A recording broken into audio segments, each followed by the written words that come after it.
Selamat siang, Bapak Ibu, Saudara yang dikasihi Tuhan Yesus. Sebelum kita merenungkan firman Tuhan pada siang hari ini, mari kita berdoa terlebih dahulu.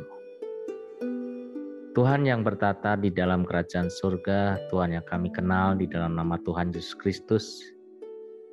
Di siang hari ini kami mengucapkan syukur terima kasih atas setiap berkat kasih karunia Tuhan, pertolongan Tuhan di dalam kehidupan kami.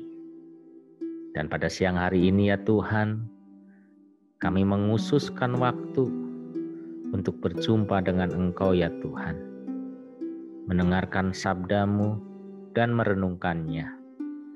Untuk itu berikanlah hikmat bagi kami, roh dengar-dengaran bagi kami, sehingga kami boleh mengerti apa yang menjadi kehendak Tuhan di dalam kehidupan kami, sehingga kehidupan kami semakin serupa dengan Engkau ya Tuhan. Hanya di dalam nama Tuhan Yesus Kristus kami berdoa. Amin. Bapak Ibu, Saudara yang dikasihi Tuhan, firman Tuhan dari 1 Petrus 2 ayat 24 berkata demikian. Ia sendiri telah memikul dosa kita di dalam tubuhnya di kayu salib, supaya kita yang telah mati terhadap dosa hidup untuk kebenaran. Oleh bilur-bilurnya kamu telah sembuh. Demikianlah firman Tuhan, dan berbahagialah kita yang selalu mendengarkan firman Tuhan dan memeliharanya di dalam kehidupan kita. Tema renungan kita, deritanya, bukti kasihnya untuk kita. Tidak terasa kita sudah memasuki Minggu Prapaskah keempat. Tidak lama lagi kita akan memasuki Pekan Suci yang akhirnya menghantar kita umat beriman pada peristiwa terang kebangkitan Kristus pada hari raya Paskah. Namun ternyata sekarang kita masih berada di tengah perjalanan menuju perayaan itu. Minggu ini adalah masa pertobatan akan dosa-dosa di dalam kehidupan kita. Tuhan saat ini sedang mencelikkan mata hati kita.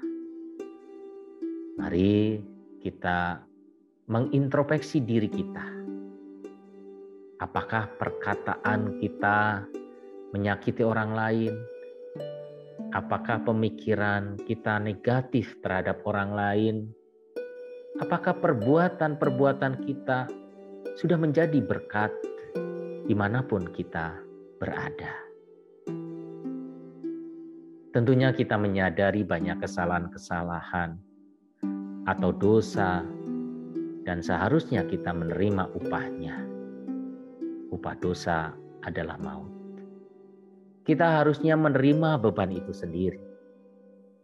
Tetapi karena ada Tuhan Yesus, dosa yang seharusnya mengakibatkan kita ada di bawah beban kesalahan dipindahkan kepada Kristus. Pada saat Yesus dicerca, itu karena perkataan kita yang salah. Pada saat Yesus dicambuk, itu karena perbuatan kita. Pada saat Yesus menahan pedih, itu karena kelakuan kita. Pada saat Yesus pikul salib, itu karena hidup kita tak bertanggung jawab. Melalui kematiannya di kayu salib untuk menghapus dosa-dosa kita, dan bilur-bilurnya menyembuhkan kita. Itu adalah tanda kasih Kristus yang rela Ia lakukan untuk menebus kesalahan-kesalahan kita. Inilah anugerah keselamatan bagi kehidupan kita. Dan itu hanya dapat terjadi melalui penderitaannya. Ini adalah bukti kasih-Nya kepada kita. Penderitaan dirinya untuk mengatasi penderitaan kita dan mendatangkan pujian bagi kemuliaan anugerah Allah. Bapak, Ibu, Saudara yang dikasihi Tuhan Yesus Kristus, bagaimana seharusnya sikap kita? Apakah kita akan merespon positif terhadap penderitaan Tuhan Yesus? Membalas kasih-Nya dalam pembaruan hidup kita.